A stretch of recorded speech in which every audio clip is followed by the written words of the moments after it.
This is Anthony Sean Obando. I am the son of Dr. Rodrigo Obando over there and the younger brother to Rod Obando back there. Just a couple things about myself. I was born in 1998, so everything that I'm going to be saying in the past before 1998 is history for me, and everything now is the present for me, history that I could be making.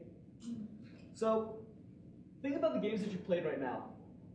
Like people making mods for Morrowind, or if you're playing Destiny on console, if you're a PC gamer playing Overwatch, what part of you thinks, how did we get here? Because it was, what, last couple years back that we just got the PS4 and the Xbox One? Or 2012 that we just got the Wii U? And a couple years back we got Smash Brothers for it. How did we get here? We didn't just wake up and all of this was around us. Unless you've been sleeping for all that time, then I say welcome to the future. Whenever I start thinking about history, I always start thinking about where I was in history growing up with all this. I remember growing up with a 64, a PlayStation 1, and a PC.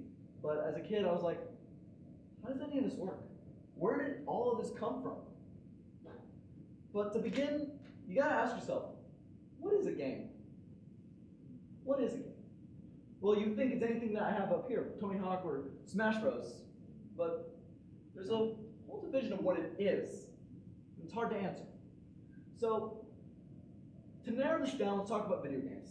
Starting in World War II, there was a guy by the name of Alan Turing who created something called the Enigma machine. The Enigma machine was designed to crack the German codes that the invasion of Normandy could happen.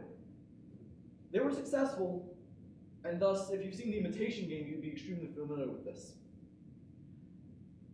After the war was won by the Allied powers, in 1948, Alan Turing and David Champernowne created a chess simulator to test a computer's limits. Games at this time were not used for entertainment as we see them today. They were used only as programs to see how computers work. A tic-tac-toe simulator was even made in 1950 to test AI development. But it wasn't until '58 where the first game for entertainment was made, and it's called Tennis for Two. As you see, the game was basic. It was just tossing a tennis ball back and forth. And people went with it. They didn't see it as marketable, but they thought it was a nifty idea. So in 1963, MIT students created Space War, which could be considered another early video game, but people don't usually acknowledge it. After that, then they began the commercialization of video games with the arcade cabinets. Most notably was Pong. You just sat there and had back and forth between two people. And that was what was then. Home consoles also did begin at this time with the Magnavox Odyssey. That was the first home console where they had specific games for it. Atari had also started at this time and began developing their early Atari consoles. And also PC gamers had started this time because PC was now being able to handle it and have, just the monitor and keyboard, not like they did where this entire room would be all the processors just to that one computer. I mean, it'd be really hot in here if we had that. So, after that was the Golden Age. Now this is where your arcade cabinets, you got Donkey Kong, Pac-Man, Hubert. I mean, also the original Mario Bros. It didn't start with Super Mario Bros. In '84, trust me. This is also the shoot-'em-up era. They started getting more innovative with their games. Space Invaders, Galaga. Also, the Atari 2600 was released. That was possibly one of the most notable home consoles, as probably noted from the Crash review, which I'll get to later. PC gaming was on the rise at this point with actually the Apple Mac. Are we familiar with Apple here? I hope we are. Because if you're probably thinking, I don't know use that to play Pokemon Go. I think I do. Unless you don't have that, then, well, you're with me on that. You wouldn't think that handhelds didn't start until the Game Boy, but they did with the Microvision and the Game & Watch.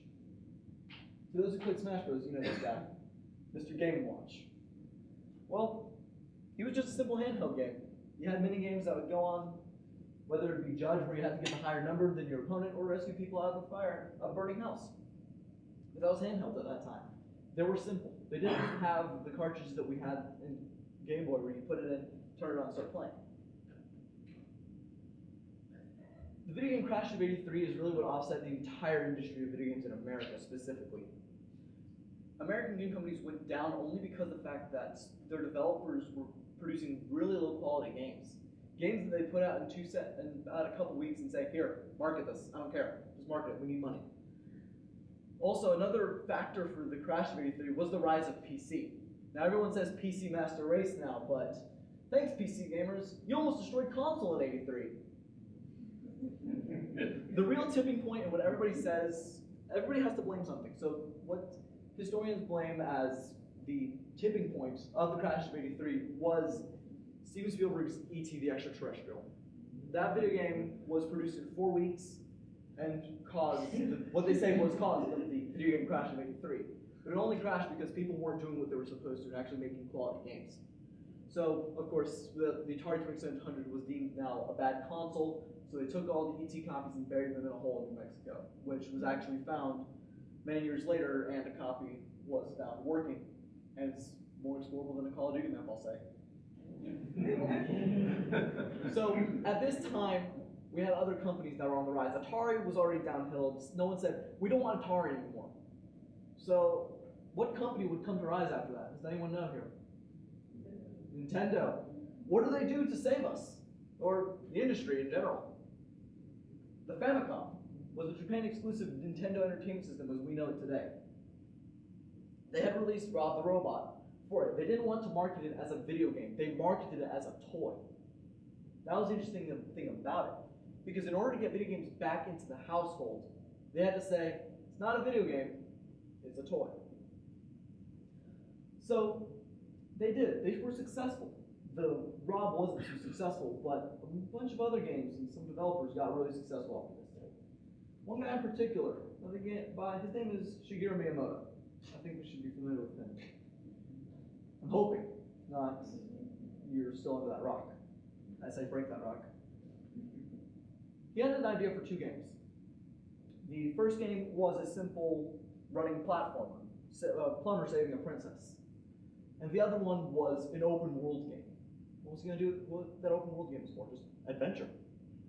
So he had 2 games made out. He had the original Super Mario Brothers for Nintendo Entertainment System and Legend of Zelda.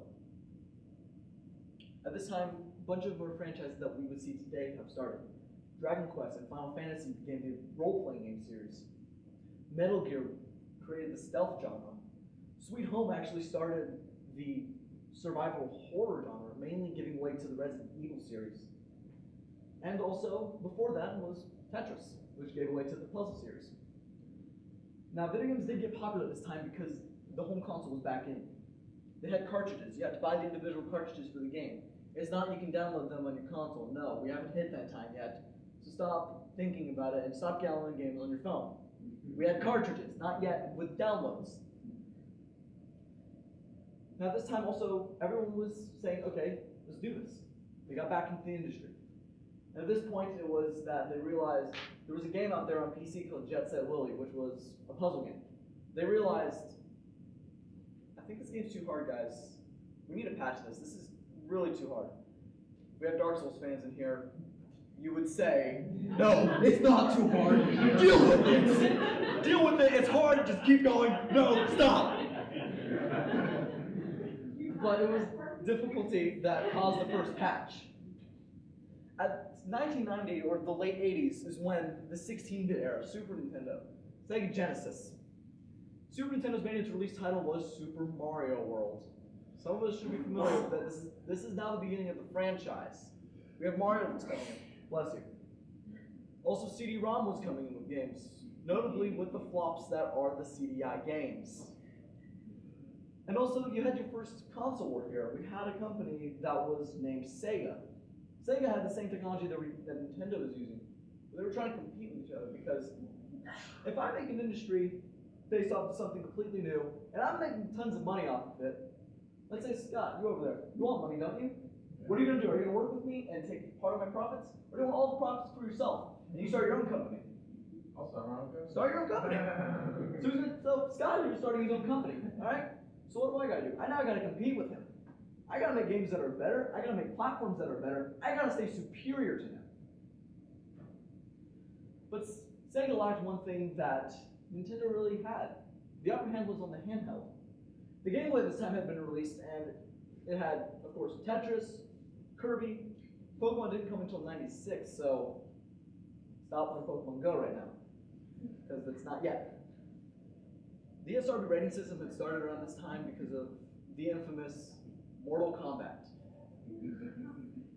with its core captivating combat, or can we switch those to C's for a second, because I don't like using K's. It's ridiculous. This is also the end of the arcade cabinet, especially with its fighting games starting. Fighting games notably as Mortal Kombat for starting the ESRB rating system.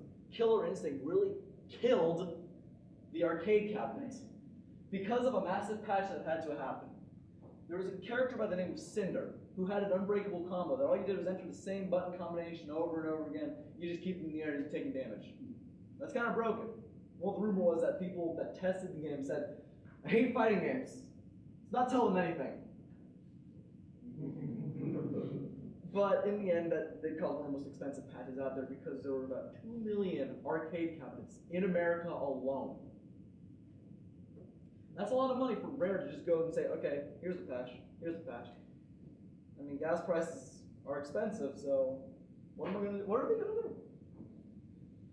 Kirby's Dream World was released in 1992 as a notable title. It was the last NES game ever made, and also beginning of the developer Masahiro Sakurai. I'll get to a bit more of him later. Also, people always wanted to make these video games. They wanted money. So, Philips, a non-Nintendo licensed company, took their characters of Zelda and Mario and made the CDI games. And please, if you know, begin with me in the cringing and how bad they were. You had Faces of Evil, Wand of Gamelon, Zelda's Adventure, and Hotel Mario, which were all equally bad and have resurged in 2010 with the internet memes. But it's extremely important at this time was Sonic the Hedgehog in 1992. He was the competitor to Mario. This is where I say the competition really began. Because you had Nintendo continuously having to pump out more games, and Mario's there saying, hey, we got Mario, he's better, right? And Sega saying, nah, Sonic is better, he goes fast. Now, we enter the 3D realm. With the first failed 3D attempt being the Virtual Boy. I mean, trust me. Batteries aren't cheap. You got batteries, you're gonna use them on that Virtual Boy, and that's what ate the batteries. So they said, okay, this isn't working, but we've already had another thing working. They had Project Reality, which was in the works. It was released in 1996, and we know as the Nintendo 64, with this controller. I don't have two. I only have two. Who said that? Why? I only have two hands. How am I supposed to grip that controller with three? Oh wait. So the Ultra 64 engine was the first 3D engine that was used for the Nintendo 64. Originally it was Rare that was trying to market it, but their advertisement said only for the Ultra 64 engine, Killer Instinct. Unfortunately, that game was retargeted for the Super Nintendo, thus losing most of the game quality. But now with 3D, everyone's making it. You got Nintendo 64, PlayStation, the Sega Saturn, and Xbox in 2001, but that's later. We're not yet there. We're not yet there. Don't get excited, Call of Duty fanboys. Don't get excited. All right, this is an entire list because this is really where we see everything happening. We have Super Mario 64 as a launch title for the Nintendo 64, and that redefined the platformer. They said, wow, this is just amazing. We can't do anything like this with other platforms. Let's keep going. Let's make money off of this. If you weren't a PC gamer at this time and you had a console, Nintendo 64, 007 GoldenEye was your game to go to. Made by Rare, they took the shooter and refined it. Not too well. You had to keep hunting body armor, I know from experience. But they made it somewhere. They made the first-person shooter a name on console, not just Doom on the PC, which made the biggest name for itself at that time. Also, Rare did refine their techniques with Perfect Dark in 2000 for the 64. 1996, Nintendo released Pokemon. So everyone have a sigh of relief because now you can go catch them all. Before they released Pokemon Gold, Silver, Crystal, Ruby, Sapphire, Emerald, Diamond, Pearl, Platinum, Black, White, 2, XY, Omega Ruby, Alpha Sapphire, and Sun and Moon. Did I miss anything? I don't count spin-off games. They're not here. Sit down. I said sit down. Other genres also began to surge at this point because we continued spinning off of this with the RPG with Pokemon. So, where are our sports fans here? Do we have any sports fans? Any sports fans? All right, we got a few sports fans. You had Madden at this time for the 64, but really what made a name for itself was Tony Hawk on the extreme sports genre for Nintendo 64, Sega Dreamcast, and PlayStation 1. And if you say no, I will hunt you down because that is my childhood. You mentioned, right? You mentioned. I'll work that.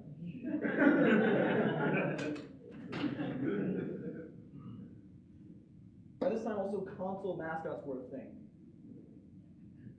Who's familiar with Crash Bandicoot? And who's ready for the remaster? Exactly, there you go. You know what's up. Crash Bandicoot was another competitor to Nintendo since Sega had died with the Dreamcast. Banjo-Kazooie was another game that was released onto the 64. Any Banjo-Kazooie fans here? Alright, I'm acknowledging them. You happy? That's all you get. As I said, Doom was 1993 and it was a first-person shooter. They had done it 3D, but it wasn't 3D, it was actually 2D. You couldn't aim, there was no Y-axis, it was all X-axis, so that's why if I had an enemy in front of me, I'd be able to point my shotgun here and hit him. And that shotgun was overpowered, I will admit. Final Fantasy VII, 1997. First 3D RPG, the reason that it gets so much love is because of the fact that it is a 3D RPG. No one had seen this before in any game. You always have the top-down perspectives of an RPG, of moving your character across whatever land you're in, whether it be the world of Final Fantasy or the Kanto region of Pokemon. But now they had done it with Final Fantasy VII and Mended, and also Cloud's Giant Sword. So go farm your chocobos now. You can do that in 3D. 2001 was another notable title for the Xbox, Halo Combat Evolved. I know, Halo is amazing. I've played it myself, but I'm not too big a fan of it. Although, you can never go wrong with playing PC mods of the original. Never go wrong with that. And also at this time, we had two of the biggest games out there that have been deemed the greatest games of all time. Half-Life and The Legend of Zelda Ocarina of Time. Both those games have always been in competition as the greatest game of all time. But I'll admit they are both games, and also, sorry Half-Life fans, no Half-Life 3. If you went to the other talk, they would have said Half-Life 3 is confirmed by them, but they're not our Lord and Savior, Gabe Newell, who's giving me all those discounts on Steam. Alright, let's go now to what I know, and disclaimer, I'm 17 and this is all that I know. Alright, are we cool with that? Okay, I don't care. So 2000, 2008, the first game mods were for Half-Life, and they yielded Counter-Strike. Anyone play Go here? Counter-Strike Go? Just those people. Come on. Counter-Strike Go is fun. Even if I don't know what I'm doing, I'm just switching on the weapons. I don't know what I'm doing. Life simulation games had started this time, notably with The Sims on PC in 2000, and then in 2004, Animal Crossing. A series of this time was the Shenmue series, which began the QuickTime events. Those of you who are familiar with those dreaded QuickTime events, blame them.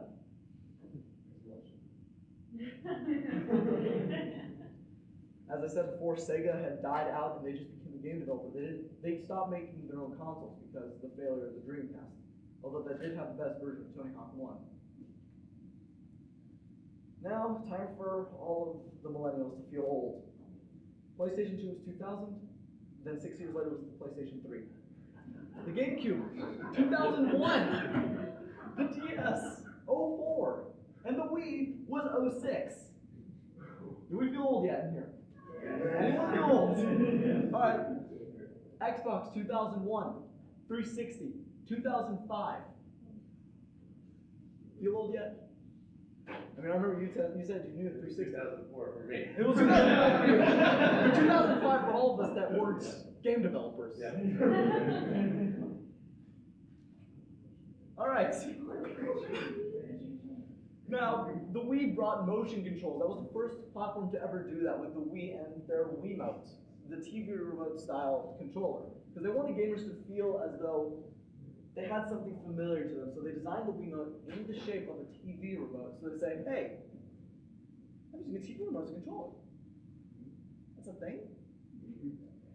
So to continue on with their motion control and getting gamers off the couch and into the game, they released Wii Fit in 2007 as the first real fitness game, and also spawned the infamous Reggie, my body is ready, fills of me, the current CEO of Nintendo America. Please give him credit because he's actually a really nice guy. The Sims in 2000 with life simulation, Guitar Hero 3 in 2007 as still containing the hardest song in a rhythm game to date. If you've seen anyone play Through the Fire and the Flames on Expert in Guitar Hero 3, give those people kudos because they can do that. Rock Band in 2007 as the competitor to Guitar Hero because originally because Harmonix and Red Octane usually worked together on the original Guitar Hero, and then they split after Guitar Hero 2, Guitar Hero Rock the 80s, and they made their own separate things, and also EA notoriously making DLC for Rock Band. $2 a song, please. I have a wallet I need. Alright, Call of Duty fans, I'm giving you credit here for COD 4 in 2007 as the only Call of Duty to get Game of the Year. And note, this beat out Halo 3. Halo 3! What is wrong with us? It was. It was right for remastered COD 4. That's the only thing I'm buying. Yeah, I actually had to cancel my pre-order because I realized that was a waste of money. I just bought 360 because I'm bringing it backward compatible. Well, yeah, but also, you know, there are some of these COD Wars supposed to by itself on that Xbox. So, look, Steam. This is the wallet. I need it. The Halo series, beginning in 2001, originally with your regenerative shield and picking up health packs, went to just completely regen health. Starting really with an older game known as Hydline, which was bad. That was the first game with regenerating health. But then it transferred on to other games such as notably Call of Duty and Halo, which had been continuing with the regenerative health. Grand Theft Auto San Andreas in 2004 was the first banned game. But, of course, PC gamers win again and were able to mod it back in. Alright, PC gamers, do we have any PC gamers in here? I'm giving you credit. Please, don't kill me. And 2004 was also the release of World of Warcraft, one of the largest played MMOs to this day. If you saw the World of Warcraft account, you could probably make some good money off of that. Alright, let's take a look at everything that's happened since 2008.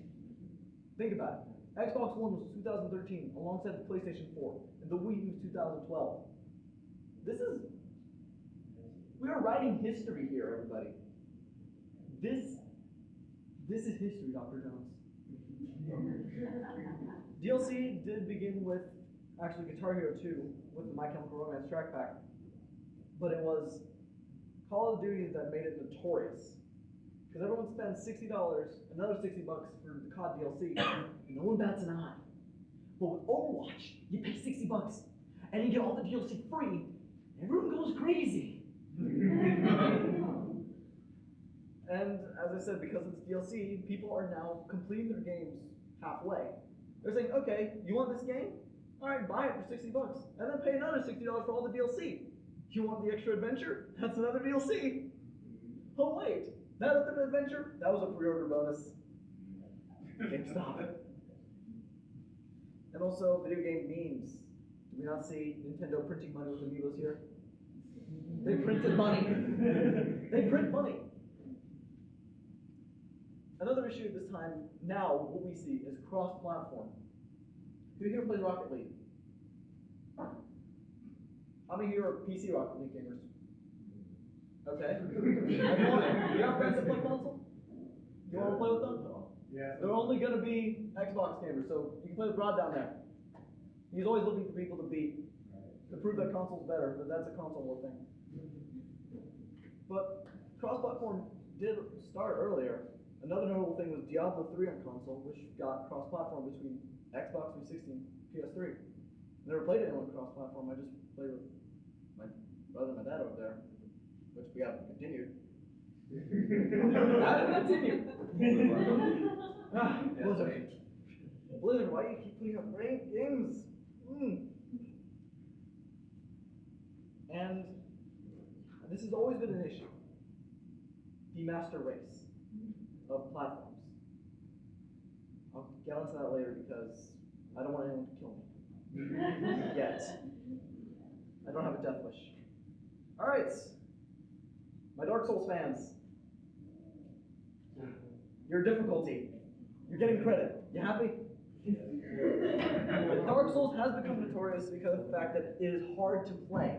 It punishes you for everything you do. Oh, you beat a boss? We're going to throw a harder boss at you. I think anyone here that's even tried Dark Souls knows what I'm talking about. You beat the Asylum Demon in the first one. Oh wait, now you got another boss to fight right after that, after you do a bit of questing. Well, I don't know, I never finished. I gave up. I did not like it personally. You sound like my friend.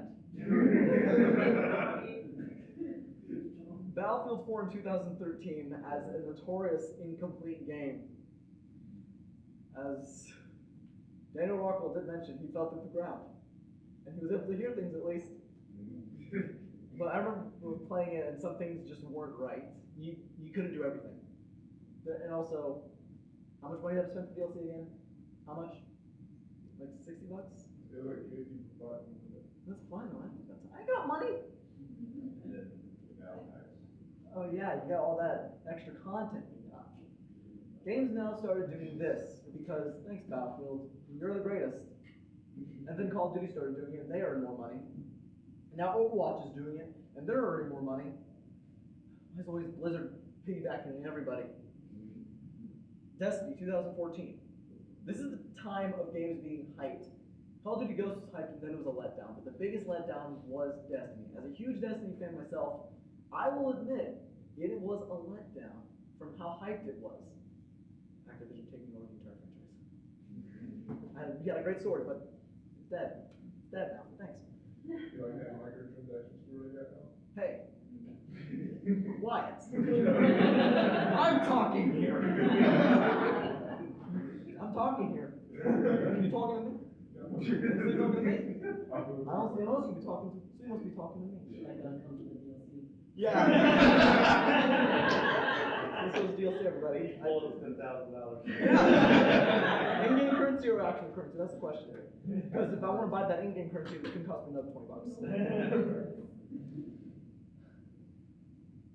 Enough said. Amiibos. Money. Wasting. Games have been remastered this time as well.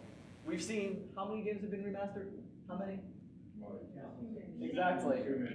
Although I'm looking forward to that GoldenEye remaster. Am I right or am I right? Hey. But Final Fantasy 7, yes, that's actually. I actually want to save up money now to get Final Fantasy 7 because I ain't got money. I know. I'm out of a job. We're all 60 bucks. What? Yes. Who does this? Them. I knew it. Call of Duty franchise is now the most used franchise. Who's ready to see it die with Infinite Warfare? I want it to die as well. Although, Black Ops 2 is still my favorite. Because that was the only game I actually was good at. Now, in history, it can never go without its flops. The Nintendo and CDI games. Don't talk about them. No.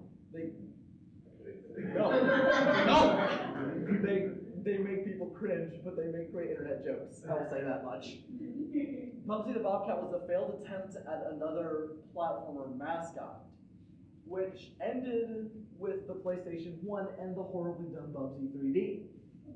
Go watch YouTube because I can't describe it with words. It is so bad. Does anyone know any good movie-based video games? And then you look at everything else and you're just like, what did we do? It was decent. But then you start making game-based movies, and then you realize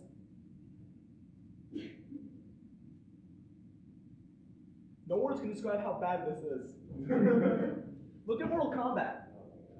I won't bring that up. Look at the Mortal Kombat movie. Oh gosh, can't forget that. We can't forget any of these flops because that's what makes us who we are today. We learned from what we've done in the past and made it to where we are today. So I'm going to say without a doubt we can't forget these flops. We can't forget. Because do we want another Bubsy Bobcat or another CDI game? No, just no. That's all you need to say, no. So the question here is, what's next? Stop! Well, actually, the indie developer is what's next. That one guy that's Scott Cawthon. Let's not forget him. He's one of the greatest indie developers of our time, making Five Nights at Freddy's, which is taking the internet by storm. Think how much fan service that game has gotten. And how long has it been out? It hasn't? Only what? A year or two? Yes! Only a year or two, and it's taken everybody on the internet as like, this is the greatest thing of all time. Look at also other indie developers making games with Unity. People that make dating sims. The guy that makes the Andreas simulator. Yes. These indie developers will be our next AAA developers. That's what's next for us. We can't undercredit these indie developers because they're spending their time and effort to put something out for us. So we can make history. Because history is written by what is kept alive. Smash Bros. Is kept alive. Halo is kept alive. That's what history is. Now, as I did mention before, there are two games that have been debated as the best game of all time. Half-Life and Legend of Zelda Ocarina of Time. Who's ready for this debate to be settled of what the greatest game of all time is? Yeah. It has yet to be developed. Yeah. There is no greatest game of all time because we've not stopped making games. Who's ready for No Man's Sky? Has that been released yet? No. So we can't say No Man's Sky is the greatest one because it hasn't even been released yet. We can't say Half-Life 3 is because that's never coming out. It would be, but it's not coming. I'm sorry. Who's ready for an indie develop team to just make that game? Who wants to? Come on. One more person, 2 minutes, 3. All right, let's go. Let's make Half-Life 3 happen. Now, the Master Race. It's a CDI. It is not. There is none. There really is none. As personal experience says, that I grew up with a 64, a PlayStation 1, and a PC. I had Smash Bros, Mario Kart, and Pod Racing for the 64. I had Tony Hawk for the PS1. And I had PC for Age of Empires 1, of course. Just to put all the cheat codes and have fun. But there is no Master Race. We all need each other equally. Because we can't have anything to compare to if there's no one better than us. You can say PC's better because, well, I mean 60 FPS and I can get all my games for like $5 on Steam. Depends on how Gaben decides to use those, sales. Not wallet. But we wouldn't be able to compare to PC if someone hadn't done better than them. If console hadn't done better than PC, how would we be able to compare to PC? Would we? Can anyone compare if there's nothing to compare to? Yeah. So everyone needs each other equally. I currently have an Xbox One, a PlayStation 4, a Wii U, a Nintendo 3DS, 360, almost every console out there except PlayStation 2. I won't. Never got one. But I'm a well-rounded gamer. I played everything. But I can't say PlayStation 4 is the best console. It has this and this and this. Well, that's the benefit of consoles. We got exclusives. What's the benefit of PC? I mean, it runs better, yes, but computer runs toast, you're only running toast. That's the only thing it can get done. What? There you go. PC has its exclusive. Everybody has their exclusives. PC's up there. But how much is it going to cost for that nice liquid nitrogen cooling for your computer? How much is it going to cost? It might cost $100, $200, but if you buy a new console, it costs like $500. Well, yes, you did. You worked for EA. Yes, you did. You had to make money somehow, didn't you? And how did you make that money? Yeah. There you go. You'll see, James, consoles, everybody that makes all this has to make money somehow. How Microsoft making money off of just their games. Windows 10. Windows 10 being bad and whatnot, and Xbox Live, and their consoles. I don't understand what the debate is between everybody and saying what is the master platform. Everybody's got to make money somehow, so why can't we just accept everybody for who they are and say, hey, I play video games, you play video games, you play video games, you play games, and you play games. I'll be able to have a nice sit down, play some Mario Kart, or take turns playing Bloodborne. Does that sound like a good game night? Yeah. Now, the only thing I have left to say is, what are we going to write next? What's next? What do you? We'll keep talking about Well, we're going to talk about Pokemon Go for a while, yes, and the mobile gamers. But everyone is a gamer here, whether you think it or not. You are a gamer. Now, let's go write history. How about that? Any questions? Hey, questions, we're recording this, so please line up at that microphone. If you have questions, please go over there. And yes, more coffee and donuts is a legitimate question. Come get some. Not a question, but a quick nerd note. Manhunt was banned before San Andreas. Well, what notable was San Andreas, and then it was modded back in. That game's actually still able to find. And I don't have to pay hundreds of dollars, do I, for an unmodded version? Yeah, but Manhunt was banned first. So Okay, I'm ready. Okay. Actually, it was getting Leisure Suit Larry, but somehow that game hasn't been banned. Well, adult games have their own segment and they're designed for that age group, but whatever. We can't, people are making money off of it, so I can't argue with them. Now, if you have any questions, I'm here. All right, we have someone who has a question. Yay. I thought I wasn't going to get any questions. One quick question. With the rise of half-done games and patches and all its DLC, do you think we'll have another video game crash? If it keeps up, maybe. There's always a possibility that history will repeat itself. History did repeat itself, actually. Look at the Virtual Boy, and now look at the Wii U. What's the same? They had the same issues. Lack of third-party developers. The technology was extremely limited and rushed as well. The Virtual Boy was only able in 2 colors, red and black. The actual screen was. And the Wii U, who develops anyway for the Wii U anymore than Nintendo? There's barely any third-party developers. And it's difficult for developers to work with the tablet. Trust me, I've played Deus Ex Human Revolution on there, and it's difficult because I have to keep looking down at the tablet and then look at the screen, tablet, screen, tablet, screen, tablet, screen. Brace for this later.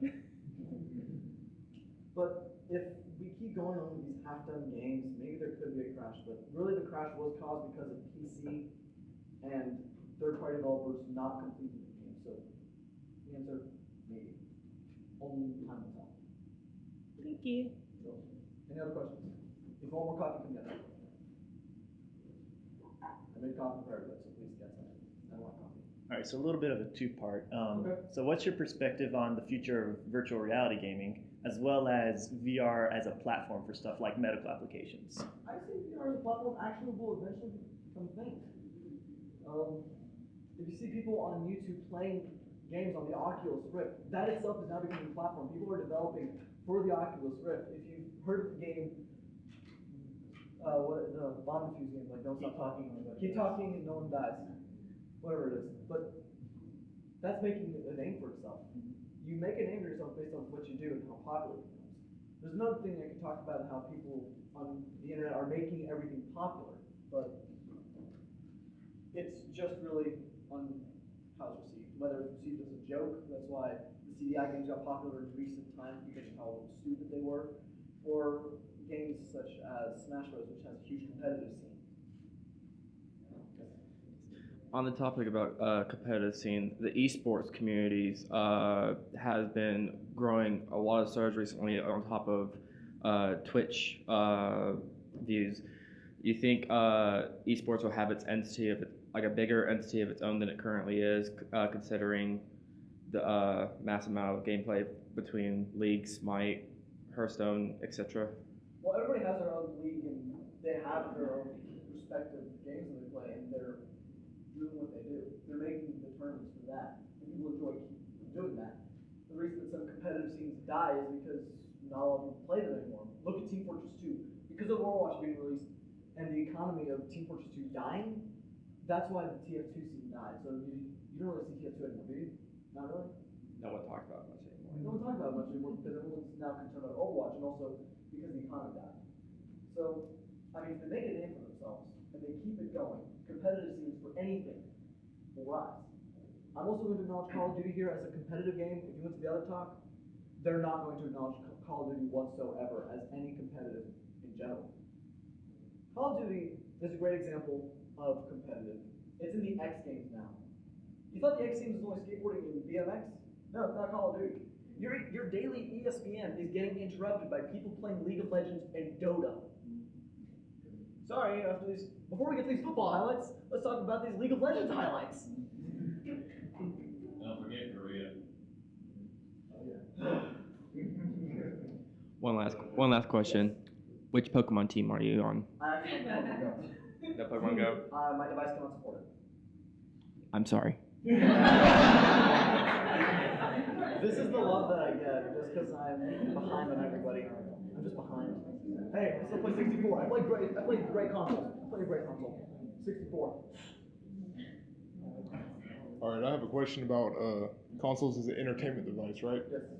Do you believe that having all these new apps and stuff are taking away from the gaming side of a console? Well, there's only so much you can do with this. There's only so many games I can put on this. I can develop with Unity and put a game on here, and, well, it's effective, but it's not going to take away from the console. Because I can't develop the open world of Destiny on here, can I? It would look really bad, wouldn't it? So, it's not going to take away from the console. There's different platforms for everybody to play on. There's a variety for a reason. What I'm saying is like how consoles are getting new apps like Netflix, and, Yes. Skype, and things like that. Okay. Well, there's so many things you can do with other things that you just can't do everything. So it's not going to detract from consoles. Nor the mobile scene isn't going to detract from consoles. They're going to keep evening them out and putting the same apps. Yes. Hey, acknowledge the fact that Nintendo keeps re-releasing their handhelds and re-releasing them in really dumb ways. With like the Nintendo DS, Nintendo DS Lite, Nintendo DSi, Nintendo DS Lite again. Then we have the 3DS, we have the new 3DS, we have the new 2DS, we have the 2DS, just the regular one, then we have the 3DS XL. I'm going to stop you there Yeah. because Nintendo is trying to make money and they're also improving their hardware. They couldn't make the DS perfect the first time, could they? No, definitely so, not. In order to keep up with the technology of the day, they have to re-release the DS. Okay, but what about the XL versions? That's literally not doing anything except for making it bigger. Processor. If you didn't notice, the processor on some XL were actually faster than the previous DSs. Some of them were, but the original DSi XL didn't do anything except for make it bigger, and the processor wasn't bigger at all. Sometimes, yes. Oh, next question. We only got 3 minutes, so it's quick. Okay, Obando. What are your thoughts on the increasing levels of salt in competitive gaming? Well, everyone plays differently, don't they? And people really shouldn't get mad at each other. Lose the game in Rocket League, you lost the game, okay? How do you think the increasing levels of salt are gonna, like, you know how, like, James talk, he talked about how video game developers really base what they make off of the fans' responses. How do you think the increased levels of, like, saltiness are gonna affect how newer games are developed? Well, either A, they stop being salty. Not I know it's not going to happen. Not likely. Perfect world will happen. Salt will disappear. But in all reality, if they really have issues with it, they should honestly learn to do this themselves and go make something. They can write history. They shouldn't just be bystanders in history and say, hey, this is happening. They should say, I want to make this. They get up and maybe put that patch in that game that they want. Maybe give Cloud that patch and smash. No. No. Cloud OP5 main. I'm charging my limit break. Cloud is 3 OP5 main. Next question. Okay. So with the release of a lot of exclusives for certain consoles, like you said, Halo, Destiny, they get timed exclusives, like certain content that's not released until like a year later for other systems. Do you feel that the future of gaming is going to be filled with more first and third party exclusives for certain consoles. So do you feel like more third party developers maybe making games that are more accessible to everybody else? Well, that's the purpose of third party. If you think of any third party game that is accessible on all platforms, they're doing the job right. Because that's what third party developers for. They're there to make games on all platforms. The first party developers, such as Nintendo, are making Nintendo exclusives. Microsoft are making their Xbox exclusives, and Sony making their PlayStation exclusives. Now, back when you said about timed exclusives, well, that's whoever can put out the most money to that company. So Sony, for instance, is putting out the most money to Bungie, putting them their timed exclusive. That's why that happens. It really is all dependent on how much money people can put out into companies on exclusives. Does that answer your question? I think we have 1 minute left, so that really is it. All I can say is go write some history. All